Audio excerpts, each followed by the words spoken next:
नमस्कार दोस्तों, एक बार फिर से स्वागत है आपका मेरे चैनल पे। आज हम एक और नए आईपीओ की बात करने जा रहे हैं जो इसी वीक में ओपन होने वाला है। 20-21 तारीख से 20 सितंबर से ओपन होगा, 20-21 सितंबर से। तो ये आईपीओ की बात करने जा रहे हैं। ये आईपीओ ज्वेलरी सेक्टर से है, जिसमें गोल्ड, डायमंड स्पेशली और सिल्वर में ये डील करता है। तो ये है वैभव ज्वेलर्स, इनका आईपीओ आने वाला है दोस्तों। तो हम आज इसके बारे में डिटेल जानेंगे, डिटेल रिव्यू करेंगे कि कंपनी के पैरामीटर्स पे कैसी है, कंपनी का फाइनेंशियल पैरामीटर कितने स्ट्रांग है और कंपनी कहाँ स्टैंड कर रही है, पीई क्या चल रहा है और हमें अप्लाई करना चाहिए। पर उससे पहले चैनल को लाइक, शेयर और सब्सक्राइब करना बिल्कुल ना भूलें। अब चलते हैं आगे, बात करते हैं Manoj Vaibhav gems and jewellers IPO की। तो दोस्तों ये आईपीओ खुलने वाला है। ये कंपनी इनकॉर्पोरेट हुई थी 2003 में। Manoj Vaibhav gems and jewellers limited, known as a Vaibhav jewellers के नाम से भी इसको जाना जाता है। और ये ब्रांड जो है साउथ इंडिया का ब्रांड है। The company offer gold, silver and diamond jewellery product और gem stone and other jewellery product through retail showroom as well as the website. तो ये रिटेल शोरूम और वेबसाइट दोनों में अपना डील करती है प्रोडक्ट। जेम स्टोन है, डायमंड ज्वेलरी है, सिल्वर ज्वेलरी, गोल्ड ज्वेलरी, सब में डील करती है। Vaibhav jewellers cater to all economy segment for micro markets of the Andhra Pradesh and Telangana throughout their retail showroom. तो आंध्र प्रदेश में और तेलंगाना में इनके रिटेल शोरूम्स हैं। And their website with a focus on both rural and urban market. तो इनकी website rural और urban market को फोकस करती है ताकि उनके ज्वेलरी इस पर बिक सके। The company has potential at least retailer focus on relationship by the design where it focus on offering design high quality transparency and customer service to the customer. तो इनका फोकस जो है ट्रांसपेरेंसी पे है और हाई क्वालिटी प्रोडक्ट डिलीवर करना है customer को। तो काफ़ी अच्छा गोल है इनका। तो जैसे कि हमने जाना ये गोल्ड ज्वेलरी में डील करते हो, सॉरी ये ज्वेलरी में डील करते हैं।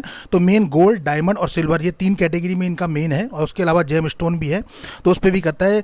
The company has 13 showroom, company के 13 शोरूम है, इंक्लूसिव 2 फ्रेंचाइजी शोरूम है across 8 town and 2 cities, Andhra Pradesh and Telangana.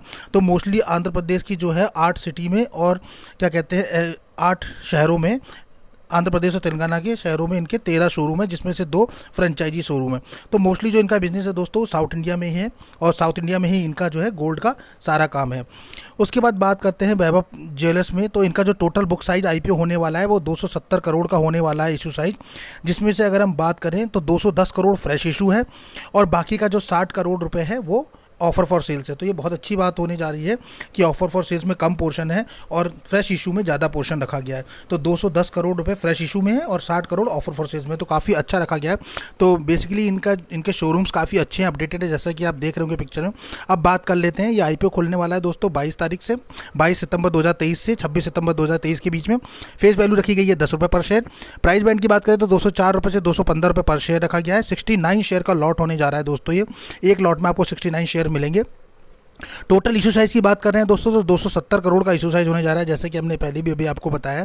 और 270 में सबसे अच्छी बात यह है कि 270 में 210 करोड़ का तो फ्रेश इशू है। तो ये बहुत ही पॉजिटिव पॉइंट है, बहुत स्ट्रॉन्ग पॉइंट है, जहां कंपनी फ्रेश इशू कर रही है, अपने जो है शेयर बेच के नहीं निकल रही है, प्रमोटर अपनी होल्डिंग नहीं बेच रहे हैं ज़्यादा। तो 210 करोड़ फ्रेश इशू है और केवल 60 करोड़ ही ऑफर फॉर सेल है। तो ये काफ़ी अच्छा स्ट्रॉन्ग पॉइंट होता है इस आईपीओ के लिए। उसके अलावा जो ये आईपीओ है वो दोनों पे लिस्टेड हो जाएगा। तो ये आईपीओ जो है एनएससी और बीएससी दोनों पे होगा, क्योंकि ये मेन बोर्ड आईपीओ है तो ये दोनों पे ही होगा। तो एनएससी बीएससी पे दोनों पे लिस्ट हो। अब बात करते हैं इंपॉर्टेंट डेट्स की, कौन कौन सी होने वाली है, एक बार फिर से रिवीजन कर लेते हैं। तो जो डेट्स हैं वो 22 सितंबर से लेकर 26 सितंबर के बीच में है। तो आईपीओ ओपन होगा 22 सितंबर फ्राइडे के दिन। आईपीओ क्लोज हो जाएगा ट्यूसडे 26 सितंबर को। बेसिस ऑफ अलॉटमेंट, अगर आपको ये आईपीओ अलॉट होता है तो आपको अलॉटमेंट जो है स्टेटस पता लगेगा 3 अक्टूबर को, ट्यूसडे को। और अगर अलॉटमेंट नहीं मिलता है तो इनिशिएट ऑफ रिफंड आपके अकाउंट में हो जाएगा 4 अक्टूबर को। रिफंड आने में दोस्तों 1-2 दिन लग सकते हैं, तो उसके लिए हमें थोड़ा पेशेंट रखना पड़ेगा। बाकी क्रेडिट अगर आपको मिलता है ये आईपीओ तो क्रेडिट आपके डीमेट अकाउंट में शेयर हो जाएंगे 5 तारीख को, यानी 5 अक्टूबर को, थर्सडे को। और एनएससी और बीएससी दोनों पे लिस्टिंग हो जाएगी इसकी 6 अक्टूबर को। तो 6 अक्टूबर को ये दोनों जगह लिस्ट हो जाएगा दोस्तों। अब हम अगर बात करते हैं इसके कट ऑफ टाइम की, कट ऑफ टाइम कब रखा है। तो कट ऑफ टाइम हमारे पास है 26 सितंबर का डेट है, 5 बजे से पहले शाम को 5 बजे से पहले हमें इसे 26 सितंबर को अप्लाई कर लेना है। अब बात करते हैं लॉट साइज़ की दोस्तों। तो मिनिमम रिटेल कैटेगरी में एक लॉट है 69 शेयर का, जिसकी कीमत होने जा रही है 14,835 रुपये। मैक्सिमम रिटेल कैटेगरी में 13 लॉट अप्लाई कर सकते हैं। 897 शेयर का लॉट होगा, 1,92,000 रुपये। स्मॉल एचएनआई में 14 लॉट का है, 966 शेयर है, 2,07,000। स्मॉल एचएनआई मैक्सिमम में 67 का लॉट है, 4,623 शेयर है, 9,000 9,93,000 रुपये का है। और वहीं बात करें तो बिग HNI में 68 का लॉट है, 4,692 शेयर है और 10 लाख रुपए आपको इसमें पे करने पड़ेंगे। तो ये लॉट साइज है। कंपनी होल्डिंग की बात करते हैं, प्रमोटर होल्डिंग क्या क्या है इसमें अभी तक कंपनी पे। तो गांधी भारती जो है और रतन कुमारी जो है HUF में है, और भारती मालिक रत्न कुमारी गांधी एंड गांधी साई, तो ये सब जो है कंपनी के प्रमोटर हैं, यानी कि एक ही फैमिली के हैं सारे, और HUF भी है। तो शेयर होल्डिंग की बात करें तो प्री इश्यूएंस जो है 100% इन्हीं के पास थी, और अभी जो है पोस्ट जो है 74% हो जाएगी। तो यानी कि 24% डायलूट हो जाएगा ये इस IPO के थ्रू, 24% जो है स्टेक चला जाएगा। तो अभी जो है पोस्ट इश्यूएंस के बाद 74% ही रह जाएगा ओनर्स के पास, प्रमोटर्स के पास। अब बात कर लेते हैं रिजर्वेशन कोटे की। तो QIB के लिए दोस्तों 50% का पोर्शन दिया गया है यहीं। वहीं HNI की बात करें तो 15% का पोर्शन दिया गया है, और रिटेल के लिए 35% का पोर्शन है। तो रिटेल के लिए काफ़ी अच्छी न्यूज़ है ये कि 35% पोर्शन मिल रहा है। IPO का साइज़ भी ठीक ठाक है और 35% का कोटा काफ़ी अच्छा है। तो मुझे लगता है कि रिटेलर्स के चांस काफ़ी अच्छे बनेंगे। अब बात कर लेते हैं प्रॉफिट और लॉस की, कंपनी कैसे चल रही है, फाइनेंशियल पैरामीटर पे क्या है। तो कंपनी फाइनेंशियल पैरामीटर की बात करते हैं तो हम लास्ट 4 ईयर्स के पैरामीटर्स को देखते हैं। 5 ईयर्स में दिख रहा है, पर ये लास्ट वाला जो है क्वार्टर है। तो 1 क्वार्टर मतलब जून के क्वार्टर 2023 को भी हम इसमें एनालाइज करेंगे। तो ये जो है 4 ईयर्स के पैरामीटर की बात करते हैं, जिसमें 2020, 2021, 22 और 23 है, और 23 का जून क्वार्टर की बात है। तो एसेट की बात करते हैं तो 818 करोड़ का एसेट था 2020 में, 21 में बढ़ के हो गया 803, 22 में बढ़ के हो गया 899, 23 में बढ़ के हो गया 1077, और 23 क्वार्टर में बढ़ के हो गया 1082। तो काफ़ी अच्छा एसेट बढ़ा है। पहले ही क्वार्टर में 1000 बढ़ गया है, जबकि पिछले साल पूरे साल में 1000 था। वही रेवेन्यू की बात करें तो 1284, फिर 1443, 1697, 2000 और 510 पहले। तो काफ़ी अच्छा है, ये भी बहुत अच्छा इंडिकेशन दे रहा है। प्रॉफिट आफ्टर टैक्स की बात करें तो 24 करोड़, 20 करोड़, 22 में 43 करोड़ हो गया, 23 में 71 करोड़ हो गया, और अभी फर्स्ट क्वार्टर में 19 करोड़ के लगभग है। तो काफ़ी अच्छा है प्रॉफिट आफ्टर टैक्स। तो ये तीनों ही पैरामीटर जो है काफ़ी इंडिकेशन, स्ट्रॉन्ग इंडिकेशन दे रहे हैं। वहीं नेटवर्थ की बात करते हैं तो 208 करोड़ था 22 में, 228 करोड़ हुआ, फिर 272 करोड़, 344 करोड़ 23 में हो गया, और इस क्वार्टर में 363 करोड़ तो अब ये हो चुका है पहले ही क्वार्टर में। तो एक्सीलेंट कह सकते हैं इसे, क्योंकि पिछले साल पूरे साल में जितना करा वो फर्स्ट क्वार्टर में कंपनी ने उतना कर दिया। रेवेन्यू और सरप्लस की बात करें तो 198 करोड़ से बढ़ के 324 करोड़ है, ये भी एक्सीलेंट है। अभी 324 हो गया, जबकि लास्ट फाइनेंशियल ईयर में 305 करोड़ था। वहीं बोरिंग्स की बात करें तो दोस्तों ये कंसर्न एरिया है, बिकॉज बोरिंग जो है 419 करोड़ था, फिर 463 करोड़ हुआ, फिर 477, फिर 460 और फिर 460। तो तकरीबन बोरिंग जो है वो कंटिन्यूसली है, डिक्रीजिंग ट्रेंड में नहीं है बोरिंग। तो बोरिंग एक पैरामीटर हो सकता है जहां ये थोड़ा नेगेटिव इंपैक्ट डाल रहा है, बिकॉज बोरिंग हमेशा ही नेगेटिव डालता है अपने इन्वेस्टर के लिए। इन्वेस्टर सबसे पहले देखता है कि कंपनी पे बोरिंग्स कितना चल रहा है, पर मुझे लगता है कि इस IPO के फाइनेंशियल बहुत स्ट्रॉन्ग है, तो बोरिंग बहुत ज़्यादा इंपैक्ट नहीं करेगा, और एक बार IPO आने के बाद इसके बोरिंग भी जो है कंपनी रिड्यूस कर देगी। तो थोड़ा सा बोरिंग जो है इसका नेगेटिव इम्पैक्ट डाल रहा है इस पर, कि यहाँ बोरिंग जो है वो नेगेटिव इम्पैक्ट दिखा रहा है, otherwise all parameter is excellent. तो अगर हम एक एक करके बात करें तो एसेट में कंपनी बहुत अच्छी है, रेवेन्यू प्लस में बहुत अच्छी कंपनी है। प्रॉफिट आफ्टर टैक्स की बात करें तो वहाँ भी कंपनी ने बस एक साल थोड़ा सा डाउन गया है, बाकी अब ट्रेंड में है।